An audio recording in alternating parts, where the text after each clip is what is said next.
Looking for a job isn't easy. It used to be that you could apply at a big name tech company and build a great career for yourself. But times have changed. Many of these companies have gone full woke. And if you aren't the right gender, ethnicity, you don't use pronouns, or if you're not an activist for the preferred cause, then good luck. Why would you risk your career on that? At Red Balloon, we're connecting good employees with top quality companies that value you for your skills and your work ethic, not your social activism score. Employers who post jobs on Red Balloon are focused on creating an enjoyable and productive work culture, free from divisive woke mandates. So if you want to find a serious career path without the nonsense, come to Red Balloon and post your resume today.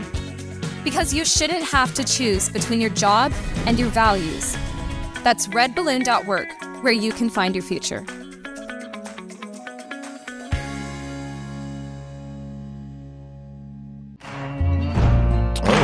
That's how we're going to do it, huh? Oh, yeah. Christian nationalism. It's the theme song for Christian nationalism. This is the official No. Hey, this is no. It is now. This is Beer and Psalms Wednesday, but we don't have a psalm today.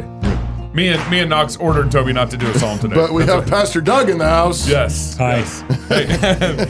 Welcome to Cross Politic on the Fight Laugh Feast Network. Pastor Toby, Chuck Knox, I'm the Water Boy, and of course, it's great to have Pastor Doug in the studio to be with us to talk about his new book, Mere Christendom. Yeah. Dedicated to me. Dedicated to. It said two Knox right on the front. It doesn't say chocolate. I just want no, mine does. Have you seen mine? You did right. Have you seen- You inked that in. Have you seen that, Pastor? Very nice. I just want to say thank you, Pastor. I appreciate that. I got my own. I take that. so man. good. So proud. That reminds me of the time William F. Buckley sent a copy of his new book to Norman Mailer. Okay. And Norman Mailer flipped to the index to see his name to where it was. And Buckley had written in the margin, "Hi, Norman." You made the book. He just knew. Well, That's hilarious. that might be true. Concordis Education Partners is classical Christian education. Well, that's not how it goes. Well, classical Christian education has reminded us to aim education at truth, but the trivium has been used as a formula rather than a way of training students in discernment. To teach well, you must coach. Concordis Foundation is offering their third annual boot camp, a faculty summit, July 11th through the 13th in Moscow, Idaho. That's here, guys. Oh. This is a 3-day intensive teaching training where you learn to coach students using the trivium so you can meet students at all learning levels. So learn more today at concordispartners.com. Oh, there's more. keep going. Like to say on TV, but wait, there's more. But wait, there's more. Actually, no. What's more is we're grateful to have Pastor Doug on, and he's got this brand new book out, Mere Christendom. Yeah. And there's a box that we're going to open up in just a minute. But first, Christ is Lord. here's the trailer. I hope my son is gay. And I hope that Jesus forgives him just like he does the rest of us. Doug Wilson, Moscow minister and columnist with the Idahonian Daily News. The question that confronts us is, what does it mean in a disobedient culture to be prophetic? There be a place for same-sex couples, No marriage. even though it's the law of the land in the United States? Just like Roe used to be. Bars. We want to turn the world upside down, and you don't turn the world upside down by being nice. I believe that we are in this polytheistic, pluralistic moment, and the desperate need of the hour is for our Christian leadership to say, Jesus is Lord, and there is no other. Fear no man. Man. I want that guy to say theonomic. Yo, Pastor, this is out of all the Probably the trailers. reason they didn't. Theonomic. Someone suggested that in the studio, and they're like, nah, do that. If the book is dedicated to me, you can have that game. Is that good? That's how- fair enough. Fair I enough. want to know who that young man is in there. Yeah, who is that guy? You know what? This trailer to me, I mean, this was a very powerful trailer. Yeah. Something different than what Canon put on. And every time I watch it, I get goosebumps, and it feels like this is 30 or more years in the making to put this trailer together, and you can feel it when you watch it. Yeah. And so I remember watching the trailer, and I had to watch it 3 or 4 times. Like, wow, this is powerful. Yeah. That was a powerful trailer. Yeah. And so Pastor, first, thanks for dedicating the book to me. Although it's really It's really good. His grandson, Knox. somebody who's actually really named Knox. But yeah, how long were those clips in there? Yeah, I was going to ask, what was that event you were speaking at? Do you remember? That was I think that was a Ligonier conference. That was R.C. Sproul, 2000. Early, like 20 years ago more. Yeah. Okay. And then the other clip was from a show that I used to have, I think, at KWSU. I even forget the name of the show, but it was a debate. Point counterpoint. Show that I used to be on. So these aren't things that you just popped up 2 years ago when everybody thought Christian nationalism was becoming a popular thing to talk about. This is not a new conversation that you just jumped into. No, I've been going on about this for a long time. Yeah. Well, some people don't think you have been. Right. That was weird. Yeah. So real quick, some house cleaning items. So the book, when someone orders the book, they get this box. Well, I think you can order the box or the book. Yeah. Okay.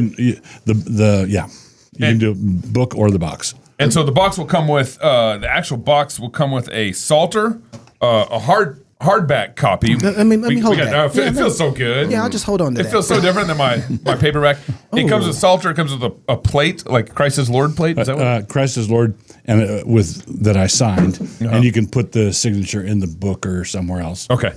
And then with a couple months free to Canon Plus subscription, and then maybe some stickers or something else. Right. Okay. You can put up on poles in your city. Yeah. Expand sticker game throughout the nation. As the Canon Press mailer said, or on the forehead of your mayor. Yeah. and there's a cool deal they're doing right now at Canon too, where isn't it like 20 boxes in the same zip code? Yeah, same zip code or same area. Okay. If there's 20 boxes that are purchased, ordered from that, then Canon will spring for a billboard in that area. Wow. It says Christ is Lord. Christ is Lord. So there's one going up in Spokane, one going up here in Moscow, and New York. I heard New York City. Brazil is getting one. Oh, really? Yeah. In Portuguese. Yeah. One assumes. Yes. Yeah, the English would fall flat. Should be helpful for them. Yeah. So the book is divided into 4 basic parts. Sort of where we are, what is mere Christendom, what are the maiden lies about what mere Christendom would be, and then how do we get there? How do we actually start restoring it? So maybe just going in that order to start with. So where are we right now, and why is mere Christendom a good idea? We are in clown world. Yeah. Okay. That's the first thing. Well, we were in clown world, then we were in creepy clown world, and now we're in clowns with chainsaws world. Yeah. Right. Cutting body parts. It's just getting worse and worse and worse. Right. And what's the next clown? Well, actually, I think pedophilia is going to be the next one. There are signs of that already. The normalization of that. Yeah. The plus is coming, huh? Well, the plus is coming, and it already is with the drag shows and that sort of thing. Well, in Washington State just passed some legislation that allows, in principle, taking children away from parents. Right. Who won't let their kids transition. Their kids transition. Right. So, the next step would be, the 11-year-old who really wants to have a lover. Right. And then they'll put that mom in the jail where a man could be in that jail with that mom. Right.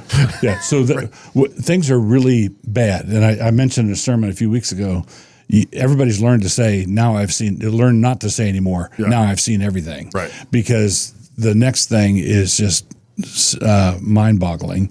And that's where we are. This is what it looks like when the society's on the grade going down, and no brakes. The brakes are out on the switchback grade, and that's where we are. And the main issue, the world has always had disturbed people, right? In every era, in every generation, you could always go find people who just didn't have it together and couldn't cope with life and stuff. That's not our disease. People have always had those. Our disease is all the normal people don't have anything to say to the people who are out of it. Right. So, for example, the inmates really are running the asylum. Right. So that's the problem. Right. The disturbed people, there's always been disturbed people, but they've always been on the margins of society. and the normals ran society. Correct. The best of their ability, helping the disturbed people out. But now we have it inverted, and the disturbed people are running the show, and the normals are getting run out. Correct. Or just cratering. So if someone announces, like some Republican candidate recently did, that he was a lesbian of color or something, everybody, and he did it as a reductio. That's in Indiana. It was great. As a reductio, but everybody had to take him seriously, right? And they had to use all the so the problem. He used a before-after picture, and it's the same picture. Yeah, I saw that. So I think it's just great. But the thing that's horrifying about it is this: it goes up to the President of the United States, the highest echelons, the Joint Chiefs of Staff in the military, everybody, all these normal people who have driver's licenses and responsible lives and so forth, don't know what to do. And so the thing you see is that regular people have no arche, they have no principle, they have no center, and that means they have no answer for the insanity. So the problem is that our sane people are now insane. Well, and it seems too that, and I'm glad you said that, because there's another group of people that agree with you on secularism and like, yeah, you are absolutely right, it's clown town, and then they have a problem when you posture anything outside of that, though. Right. So then they still want to embrace some form. They're comfortable with secularism because they're afraid of anything that might come in place. Why are they comfortable with secularism? Well, you prefer the devil you know to the devil you don't know. Right. Christendom is the devil you don't know? Christendom is the devil you don't know. Wow. And you've been told many stories about Christendom. You've been catechized on the religious extremism. Yeah, you want to burn witches, do you? Right. You know, that sort of thing. Yeah. And you don't realize how many times you've been told that. Right. So there was 1,000 years of human history in AD of Christendom in its robust forms, and we've been told countless lies about that time. It was an Inquisition. And there was an Inquisition, but what people don't do is they don't put anything about it in perspective. And that's what I devote the third section on the lies about Christendom. But that's why people are freaked out about it. They don't know it, and they know what they're going to do tomorrow morning with the devil they know. But they don't have any idea of how they would cope with Ayatollah Weirdbeards running everything. Are we still living in a classical order? Is there, and to what extent is that gone? I mean, we're still, Gabe's got a lawsuit that he's still working on in the courts, and we still got, we have police officers in our churches and things like that. So we're still living in a there's, despite all the clowns and the clowns with chainsaws, there's still this semblance of normalcy and sort of this classical liberal order. Right. Is there no way to preserve that? Is there no way to get back to that? Yeah. I think that there are many people in normal America who are just now waking up to how bad it's gotten. And there are a lot of them who assumed, because of everything looking good, they assumed that everything was just like it was for their grandparents. Right. But it's radically different. And a lot of people are saying, oh, no, Leonard, get my shotgun. We need to go buy some guns. I need to buy a shotgun first. Right. Yeah. So I think that we're now coming to the point of collision where sort of a sleepwalking America is waking up to how crazy it's gotten, and they've waited, gave it a moment to go away, and then it didn't go away. Right. And what it boils down to is if you've got a patient that's running 105 fever, at some point the fever either breaks or the patient dies. Right. And I think that we're at that point now. Right. So Darren's going to produce another movie, Collision 2. Is that what I'm hearing? So that means potentially, though, then that means the fever could break, and we could have some kind of repentance, right? And what's left of the what's not been burned to the ground in our nation could be reinvigorated, yes, and reestablished, and that could be part of a mere Christendom project, correct? Or the whole thing tumbles off the cliff, and we really, and maybe United States breaks apart and all kinds of things happen. Right. And then we're in a post, sort of Roman Empire scenario where we really are rebuilding mere Christendom kind of from the rubble. From the rubble, right? Yeah, and the Reconstructionists really expect that one to happen. It's kind of been their position.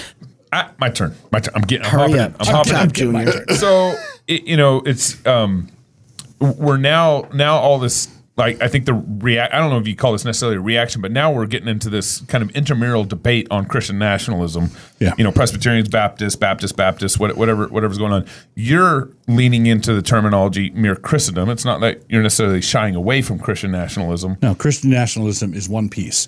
So zoom in, Christian nationalism. Zoom out, mere Christendom. What do you do when you have three Christian nationalisms? What do you do when you have three countries that? But we don't even have one, so why start? Well, actually, there's at least one. There's a couple in Africa, at least. Okay, true, Right? true. All right, so I'm ignorant. Right. Well, and in medieval Europe, you had a number of nations that were Christian nations, and they Right. were united by the Christian faith. Right. Yeah, Correct. So you want a united Christian UN? No. The UN, United Christian Nation. Globalism. That's what I'm here to. I'm here to promote globalism. So, this is the thing. When you have more than one, both acknowledging the lordship of Christ, then you have to figure out how Christian nations relate to each other. Yeah. As opposed to how you relate to the Saracen. So that's what mere Christendom is. So it's not contradictory to the Christian nationalism project, which is sort of let's clean up our house here in America. That's Christian nationalism. But then zoom out. What do we do when Mexico and Canada are in the mix?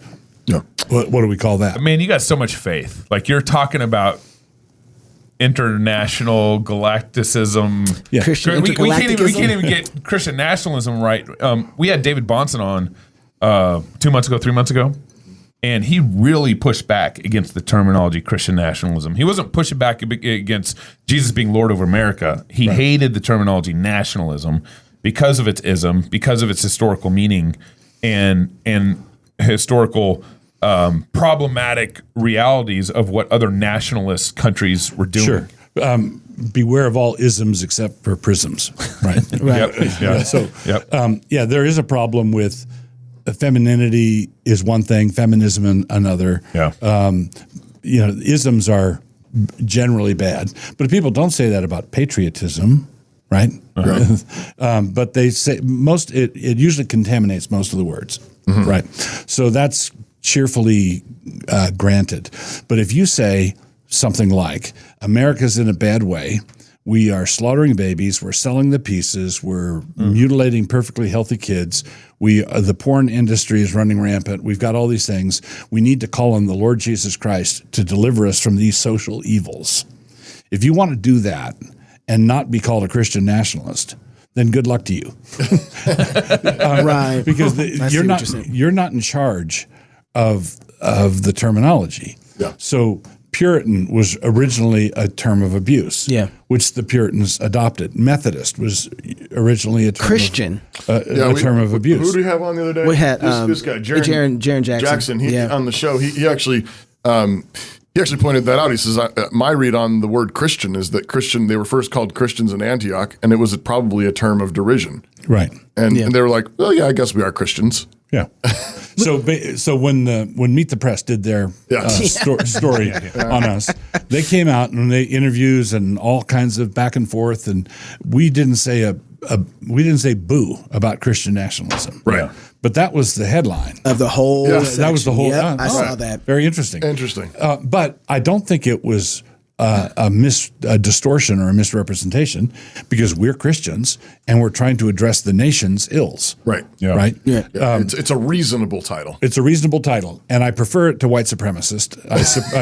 I prefer it to the other names that they're going to throw at us. Right. Yeah. Right. So I Racist, can, whatever. So I would say I can work with that one. Right. But if they actually threw white supremacy, well, they're already throwing it inside of Christian nationalism in one sense. But if they actually threw the title at us, we would just reject that title, though. White nationalists. Because it's not something we can work with. It's not serviceable. It's inaccurate, and it is and represents something that we find sinful and wicked. Right. But it's not sinful and wicked to be a Christian. It's not sinful and wicked to belong to a nation. Right. And it's not sinful and wicked to want to disciple the nation because someone told us to do that. Right. Yeah. To the extent that you can have a nationalism that is governed by Christian virtues, principles, then there's nothing to be against. So this is circling back around to where we are now. That you don't get to choose where the armies meet on the battlefield. All right, the other general has something to say about that. Yeah, and during the Constitutional Convention, someone proposed a measure that would prohibit the United States from having a standing army of over 10,000 men. And George Washington was chairing the meeting, so he couldn't participate in the debate. But he leaned over and whispered to someone that the bill needed a rider that stipulated that we would never be invaded by a force of over 25,000 men. Right. You're not in control of that. Right. So the way the Lord has orchestrated our affairs is we are coming down to an intersection, and this way is demonic nationalism, right? And this way is Christian nationalism. There's nowhere to go where there's no nationalism. Right, we're a nation. We live here. Right. There's 300 million of us. That's sort of a factor that has to be. We're going to be making decisions, electing senators and representatives, and electing a president. We're going to be a nation. Shaping identity. Are we going to be serving God or the devil? Yeah. What are some of the key? If somebody says, "Give me what are the top 3 things?" What is mere Christendom? What are the key ingredients to mere Christendom? Recognition that secularism is bankrupt. Okay. That the secular classical liberal experiment has failed. Okay. Mm-hmm. Okay. So I believe in the classical liberal framework, but it's got to be Christian. Right. The Enlightenment form of it, the secular form of it doesn't work. It doesn't work. Yeah. It's failed. They can't hold the as the poet says, the center does not hold. Everything's coming apart in our hands. Okay. So I think the first step is like AA, recognize you have a problem. And the problem is that the liberal order, the classical liberal order that was full of its own conceits in the post-World War II era is bankrupt. It can't deal with it. Does this go back to John Locke? I mean, did Locke himself? I mean, I'm not an expert by any stretch, but it seems like he was assuming a lot of Christianity, but was also trying to divorce it from the bedrock scripture and Christian worldview. He secularized Christian principles, right, in an era and he smuggled those Christian principles right in through the back door without labeling them. But he did it in an era when a number of other people who were thoroughly Christian were able to support the project. Right. Yep. But if you put John Locke into a rank pagan environment, the whole thing is going to come to pieces. Never work. He's blowing something up in 10 minutes. Yeah. Now the other thing, I just finished reading a book by a guy named Dreisbach called "Reading the Bible with the Founding Fathers." Okay. And it was a marvelous book. Okay. And in that book, there's one guy who did a study going through all the founding fathers' letters and books that they wrote and stuff. What did they cite, right? And they cited Deuteronomy way more than John Locke. Interesting. Okay. Yeah. So the Bible was overwhelmingly in their political writing. Right. This was not in their devotional writing. This was in their political writing. Right. They cited the Bible more than Blackstone, more than Montesquieu, more than John Locke. Yeah. The founding fathers were thoroughly Christian. Yeah. Okay. And they lived in a Christianized environment. And so you could say something like, let's not have a Church of the United States, which we did in the First Amendment. Right. And that meant we are not going to have wars between the denominations. Right. But they're assuming Christian denominations. Right. So first thing, reject secular state, secular liberal order. It's bankrupt. We've got to reject it. What's another core? The second thing is I'm urging civil societies to recognize that they are a nation in a world in which Jesus came back from the dead. Okay. So acknowledge the resurrection. John 14:6. Yeah. So acknowledge that Jesus rose from the dead, and that has implications. Right. And that means he's Lord. Yeah, that means he's Lord. Right. So anybody who came back from the dead in this world is in charge of this world. Right. If you do that, we let you do You it. win. Right. So this ties in with the third thing, which is to assert number 2 is not to argue for church establishment. Right. Okay, where a particular denomination or a particular church receives tax money and is the official church of the United States. Right. Or the official church of your particular state. So many people think, if you want mere Christendom, you want this entity, this nation, to be Baptist or Presbyterian or Anglican or Episcopal, whatever. Right. And I don't think that that's necessary. You can have an interdenominational Christian college, right? Mm-hmm. It's a Christian college. There's a statement of faith. Jesus rose from the dead. Right. And you can come here and be a Baptist or a Presbyterian or whatever. Right. And the American version of the Westminster Confession of Faith, which was they modified the original British Westminster Confession. And one of the amendments that they changed was the church's relationship to the civil magistrate. And the first General Assembly of the Presbyterians in America was held in Philadelphia in 1789.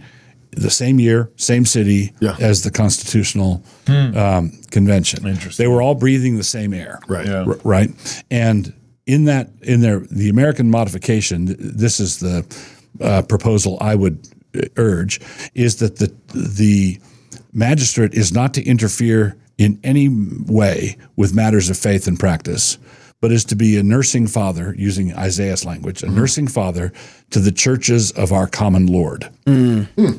Okay. So what the Presbyterians wanted was a magistrate that was friendly to Christians. Period. Yeah. All Christian denominations. Now, I acknowledge that this is going to present us with some problems down the road. What about the Mormons? What about the Jehovah? At some point you're going to have to make in and out decisions, and the magistrate is going to have to do that. But the American Westminster is a mere Christendom document. Yeah. Or if you say, well, it's just talking about America, I say, okay, Christian nationalist document. and that means if Tim Keller has not taken an exception to the Westminster Confession at that point, he's a Christian nationalist. Yeah. Right? Uh-oh. You heard it here. What about R. Scott Clark, too? I guess he might subscribe to one of those Dutch things. Okay. Pastor, so one of the things that was really hard for people to think about is liberties, particularly first, but any liberties for the most part under the lordship of Christ, right? So when people think about liberties, they think about what gives me pleasure to do that I should be able to do. That's how people frame liberties right now. So then how is Christ the foundation of all civil liberties? Right. Because we think of like, oh no, if Christ is the Lord over the nation, all of my liberties are gone. What about the First Amendment? Yeah. So there's a very seductive lie in this, because the natural carnal heart wants to define liberty as me getting to do anything I want. Yeah. Okay. No restrictions. Mm-hmm. Okay. I'm not hurting anybody. Well, why can't I hurt somebody? Right. Right? Sissy, right? See, the point is, you can't say you can do whatever you want to do, but not that.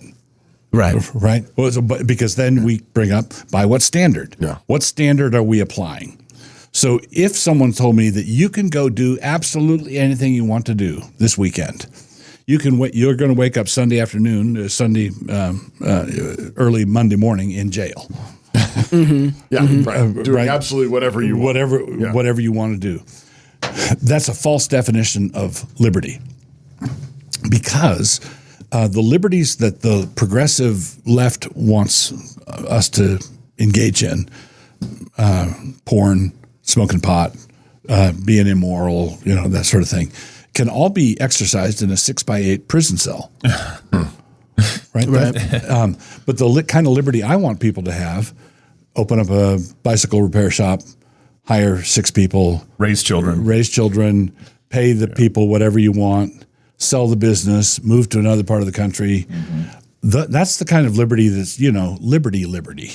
Okay. That's Christ is Lord liberty. That's right? Christ is Lord liberty. Yeah. But the second kind of liberty is only possible if people are virtuous and orderly. And they can't be that if they're slaves to sin. Right. So this is why John Adams, our second president, said our Constitution presupposes a moral and a religious people. That's right. It is wholly unfit for any other. And that's exactly right. Our Constitution is a paper document, period, and that's all it is. If you've got a nation of pot-smoking fornicators, Right. You're not going to have free people or a free institution if people are slaves to sin. How can slaves to sin build liberty-loving institutions? And how is it that Calvinists of all people, built all the free societies? Everybody says that Calvinism is the enemy of liberty because we believe that God is sovereign. Determinism. And God determines everything. Right. Yeah. But when you remove God's sovereign control over all things, what the natural heart of man sees is a job opening. It's not Right. it's not whether there's going to be predestination. It's Right. who is the predestinator. Right. So if God is the one who predestines, then it's a loving Father who's omnicompetent, omniscient, omnipresent. Right. He's got it in hand. If we deny that he is in that position, then we think, oh, maybe the Health and Human Services could fill that role. And of course, they screw it up. Right. They just completely screw it up. So they want to predestine. Their hatred of predestination is hatred of God's predestination. So then when people start, I think most people agree with everything you say until you start rolling it out. Right. Right. So then, okay. Free speech, blasphemy laws. No, they're all about deliverance until I bring up the deliverer. They're all about salvation until I bring up the Savior. Yeah. They're all about not drowning until I bring up the lifeguard. They're all about laws until you bring up Christ as Lord and King of those laws. Right? You can't have it both ways. If Christ is Lord, then do what he says. If he's not, then you don't have to. But if you don't have to obey Jesus as Lord, then good luck with your demons, because that's what you're dealing with now. It strikes me that this goes deep into the nature of man, because this is exactly what they did with Moses in Egypt. Mm-hmm. Yeah, of course. God sends the deliverer, and they've been crying out for a deliverer, and they're like, but not like this. We don't like we you. want to get raptured out of here, Moses. Raptured. Moses, you're using the wrong font. It's something. There's something. There's something. It's like, and it's like, we don't like the menu. Like, we had better food in Egypt. I should insert here that historically Baptists have had a lot of trouble with the font. The baptismal font. Gabe, if you got to explain the Jews. So then, I want to push in this, because this is where I think we get into the lies about mere Christendom, because everybody's like, well, the Constitution isn't going to survive underneath the reality that you're talking about, because you're going to want to enforce things like the first tablet of the law. Right. Blasphemy laws. Yeah, you're going to have blasphemy laws. You're going to shut down everything on the Sabbath. You're going to start killing people for picking up sticks, Pastor. Right. On the Sabbath. So here's the thing. I do want to enforce the first table of the law. All right. So, hey, man, come on now. Come on, preacher. But this is the crucial thing about it. I think that we should start with the biggest offenders instead of starting with. I don't think we should start with the village atheist, the non-Christians, the village atheist on the edge of the village raving about, saying insulting things about Jesus. And all. I don't think we should start with that guy. We should recognize as Christians that the biggest blasphemer over all of human history has always been the state. Always. Okay. Now, we forget that Jesus was executed on a blasphemy charge. Yeah. Okay. Now, it seems to me that Christians ought to be a little jumpy about rushing to enforce blasphemy codes, not because it's bad to enforce them. Right. I want to enforce them. I just want to enforce it on the real culprit, the real criminals, the real blasphemers. All through Scripture, who are the real blasphemers? It's Nebuchadnezzar setting up the statue. Right. You've got to bow down and worship. Yeah. It's Pharaoh saying, "I don't know who the Lord is. These are my people." These are my people. It's Daniel being told that you can't pray to your God. Yeah. Right. That's blasphemy. Jesus was railroaded in a blasphemy charge, and then when he answered the high priest's question, and he tore his robes and said, "You've heard the blasphemy." Yeah. It seems to me that Christians ought to say, okay, let's start with where the real problem is. And if I just give the state, especially the state, the size it and with the power it has now, if I say, hey, deal with those blasphemers, there's that village atheist over there, I can guarantee you that what they're going to do is they're going to take that power and they're going to blaspheme with it. Yeah. So let's stop the state from blaspheming for 500 years. And then we can talk about how that applies to the citizens. Then let's talk about the village atheists. So start with the priest and the president, Rick Warren and Biden. Right. And I don't think that basically if the church was jealously guarding the state from blaspheming, right. I believe that we would have very little problem with the renegade blasphemer in the citizenry. Yeah. The center of our iniquity with blasphemy is always the state. What would that look like? What would that look like? How do we let's say everybody's like on board? Yes, let's do that. And let's say by some miracle you had a massive influx of people. They read the book. They said, "Yeah, let's do that." What would be the steps to reining in the blasphemy of the state? So so all the people gathered around, and Herod gave a speech, and the people cried out, "The voice of a God, not a man." Yeah. And he doesn't give glory to God. He doesn't quiet them down. Right. That's an impeachable offense. Okay. You impeach you impeach a king, you impeach a president, you impeach someone who does not give glory to God. And now someone's going to say that, well, you're just going to make the politicians say things they don't mean. Well, of course, they're a politician. That doesn't bother me. I just don't want politicians blaspheming openly and meaning it. When they openly blaspheme and they mean it, the angel still struck Herod with worms, and he still died. Right? Can you think of some examples for us in like the last 10, 20 years? I mean, that you're thinking of, like where blasphemy has occurred in a public leader that you're thinking of? Yeah. Didn't Trump basically blaspheme, and didn't he put himself above Jesus at one point? Maybe that or compare himself to Jesus. John Lennon, maybe. I'm not thinking. Well, I think that in terms of verbiage, our Christian residue is still largely operative, policing things like that. I mean, Joe Biden's still saying "God bless America" and things like that. Correct. But I think that the blasphemy has to do with the state assuming the prerogatives of deity. Okay, the most recent egregious blasphemy would be the Obergefell decision. Right. We are going to define marriage. Yeah. So God said, here's my image, male and female, this is my image. And then the United States Supreme Court said, well, let's erase that.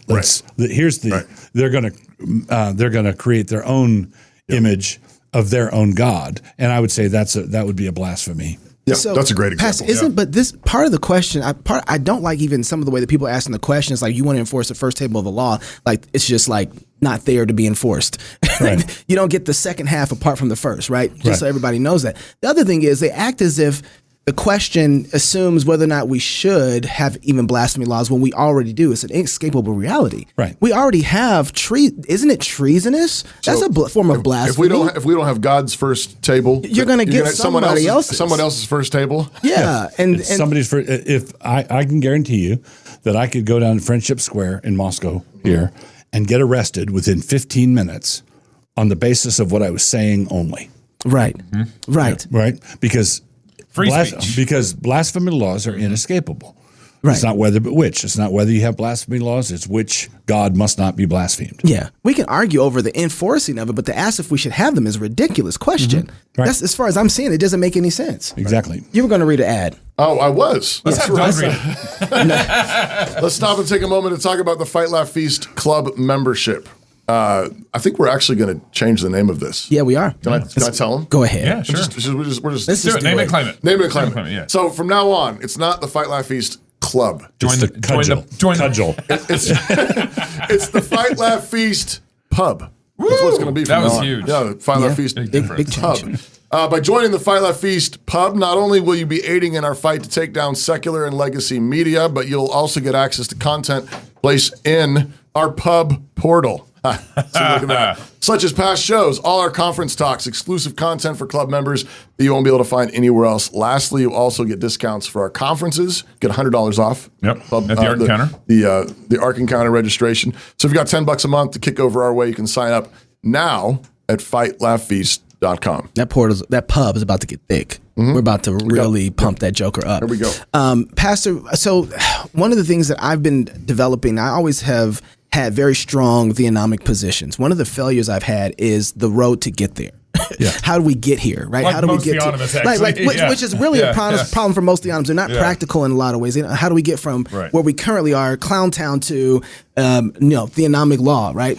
Being put in place. But how do we get then to mere Christendom? What is that? What is the pathway to mere Christendom? So this goes back to my agreement with David Bahnsen about the ism part.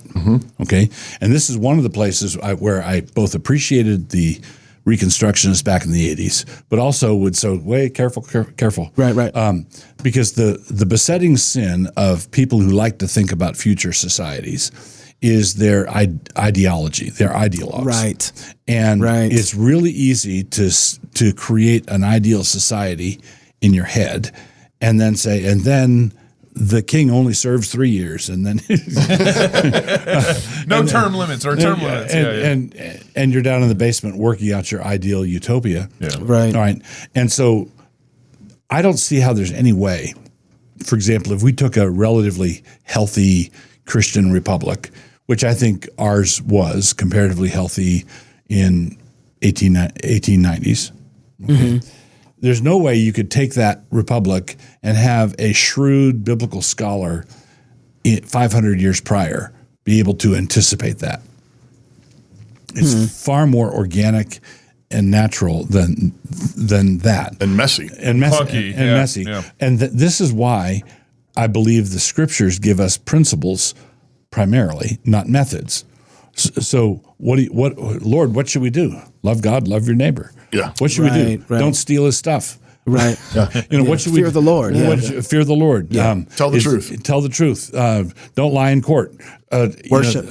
Worship God. Yeah. So I don't see that Paul says in Corinthians, eyes not seen, ear heard, what God has prepared for those who love him. And I don't think that this is talking about the eternal state. I think it's talking about the eschatological glory of the unfolding kingdom. So if I tried to anticipate all the questions and map it all out, I think I'd be taking too much on myself. All I want to do is stick with the principles, which is Jesus is Lord. We're not going to get anywhere unless we acknowledge that, and we shouldn't apologize for any part of the Bible. Right? This is what was given to us. And if someone says, so you're going to enforce the first table of the law, and I say, yeah, and they say, well, how? 500 years from now, how? I'd say cheerfully, I don't know. Yeah.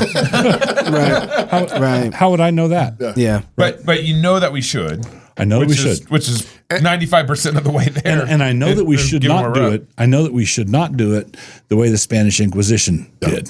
And we have 1,500 years of Christians attempting it in various ways, and some of them were ways we can look back and say not like that. Right. But there were, when Constantine establishes the Sabbath in the 300s, that was the first table of the law, and he began. He says let's have the Lord's Day. And that's a thoroughly that's a Christendom thing. Yeah. And all the way down to there's still some states that actually have Sabbath laws on the books even today, as anemic as they may be, and not all of them are horrible. Right. So then what's making the Baptists all squirmish? Because they're like, oh, you guys are going to be beating us and drowning us again and flogging them. Yeah. Flogging Baptists. Yeah. Yes. But mere Christendom seems like this is a project for Christendom, not Presbyterians. Right. I think Presbyterians, when the Presbyterians open up this subject and dig into it, it's like going home. Right. It's like, oh. Right. Right. Yeah. There are a lot of treasures here. There's a lot in the archives that we have done the work on. With Baptists, they don't have as much in the archives. Right. Okay. Now, I do believe that there are Baptists currently working on a Baptist approach to public theology, and I do believe that there are Baptists who recognize that clown world is not where I want my grandchildren to grow up. Right. They're recognizing that.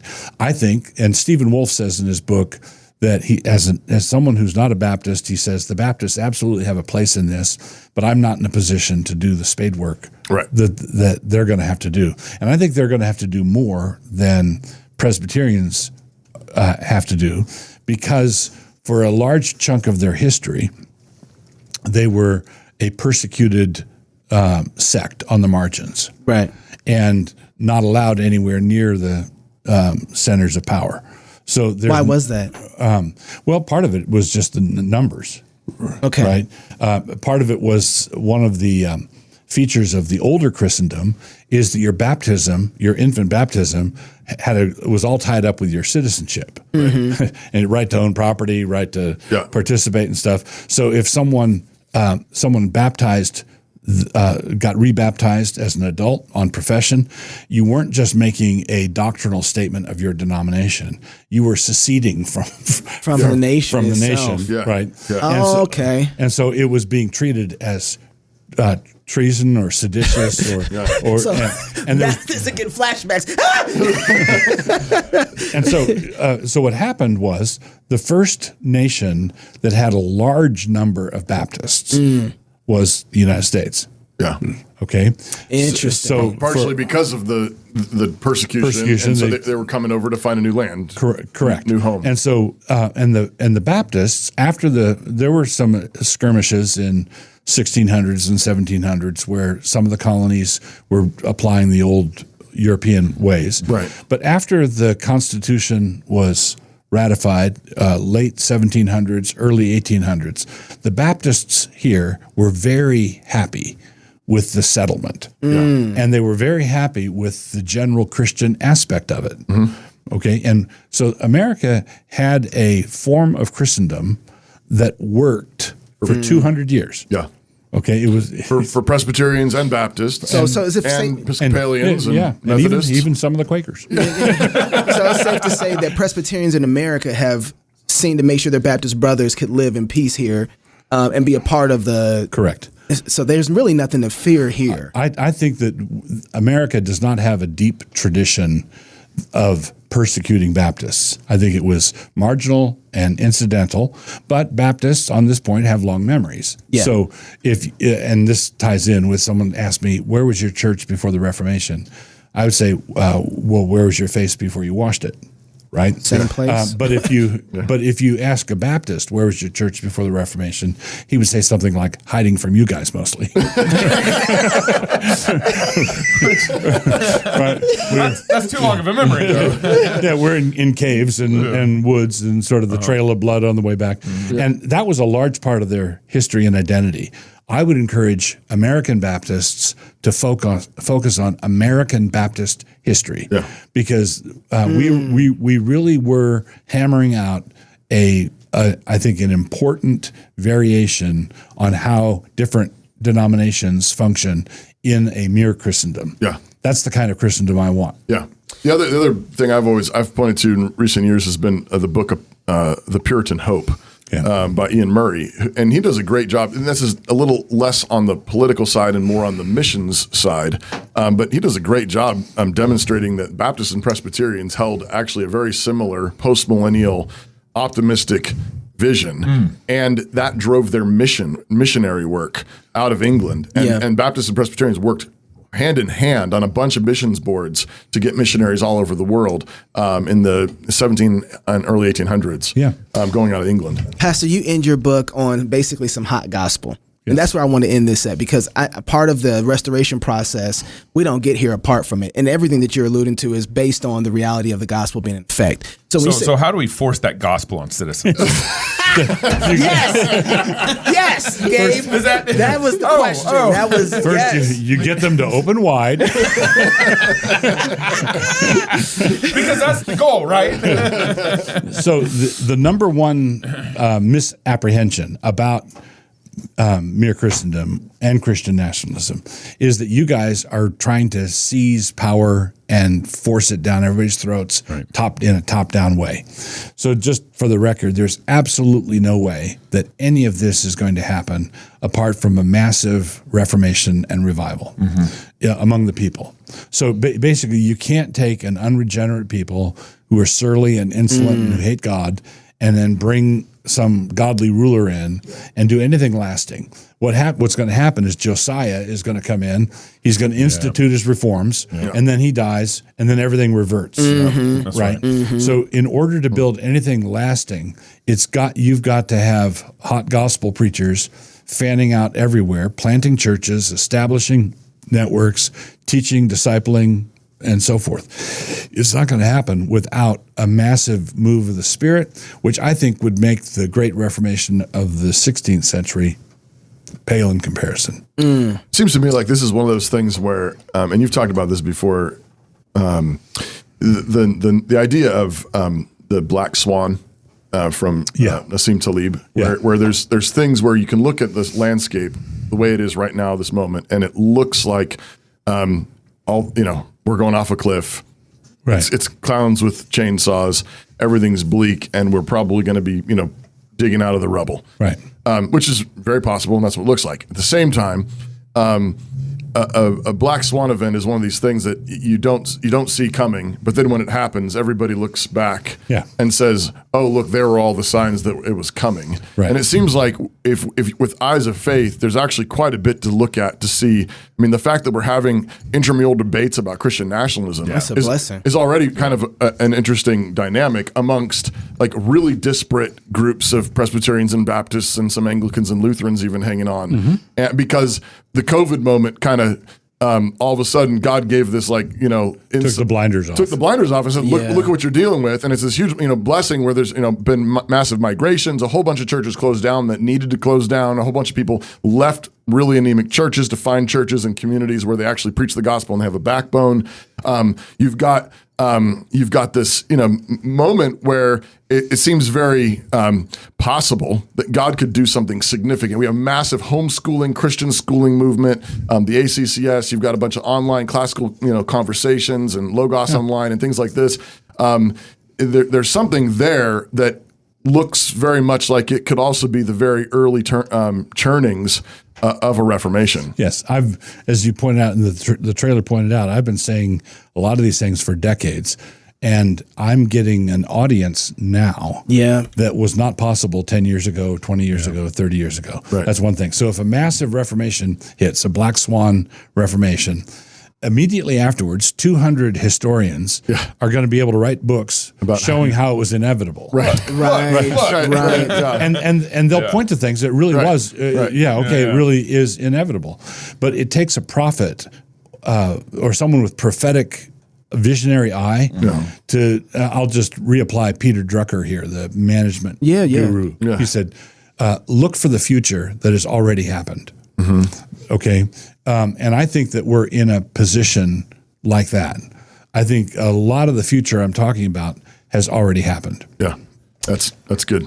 I just want to say at this point, everybody needs to go get the book, Mere Christendom. It's not out yet, but it will be out in a few weeks. In a few weeks. Okay, but what you need to do in the meantime is you need to go to your app store, download the Canon app. Every Christian in America needs to have this app. I don't know of a place that has more Christian building content, family, political theology. I don't know. It's just probably one of the best apps out there, especially leading towards Mere Christendom. I mean, if you talk about building from the ground level up, that Canon app is absolutely phenomenal. Everybody needs to have it, and it's only going to be getting better too. But you can also probably get the audiobook there as well. I'm right? currently reading. I'm reading it aloud for recording. Oh, very good. And I'm about a quarter of the way through.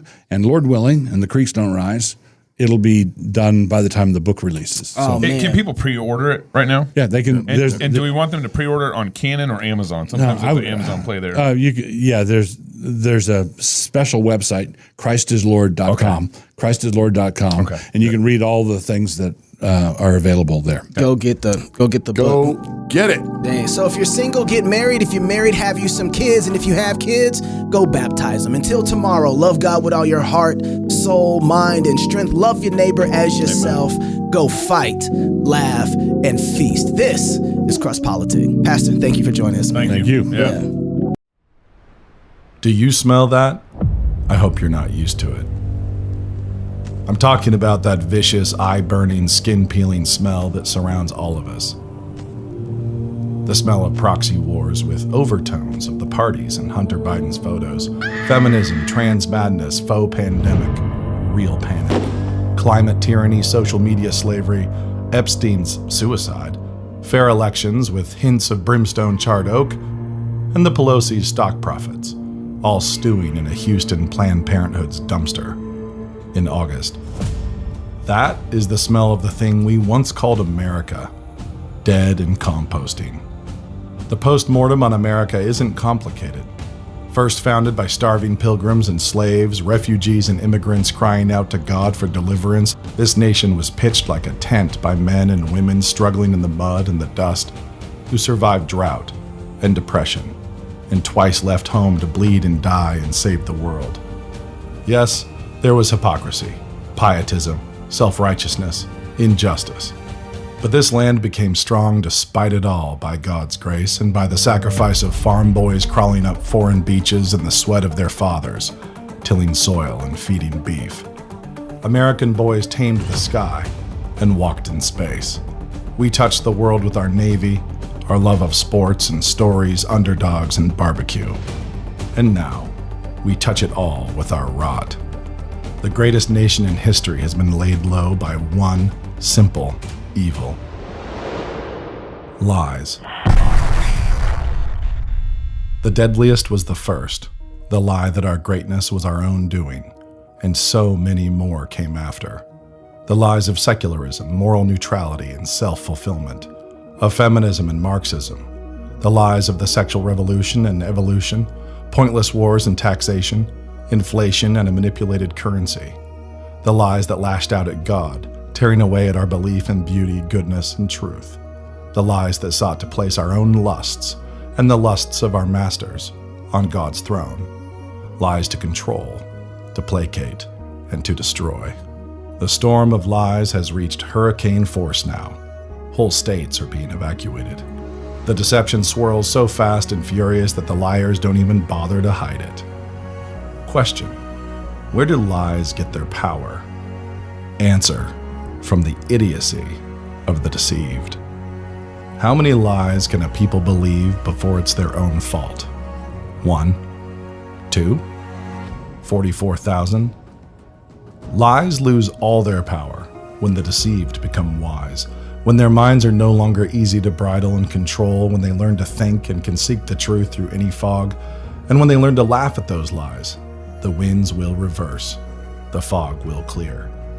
Do not despair. These are the times we were given. We are the people God made for this moment. The faithful and the undeceived will rebuild in the ruins, and we will do it singing, feasting, loving, and laughing. We will plant again, and we will harvest 30, 60, and 100-fold. After all, composting empires make the richest soil. New St. Andrews College. Liberal arts for lovers of truth. Laughing at lies since 1994.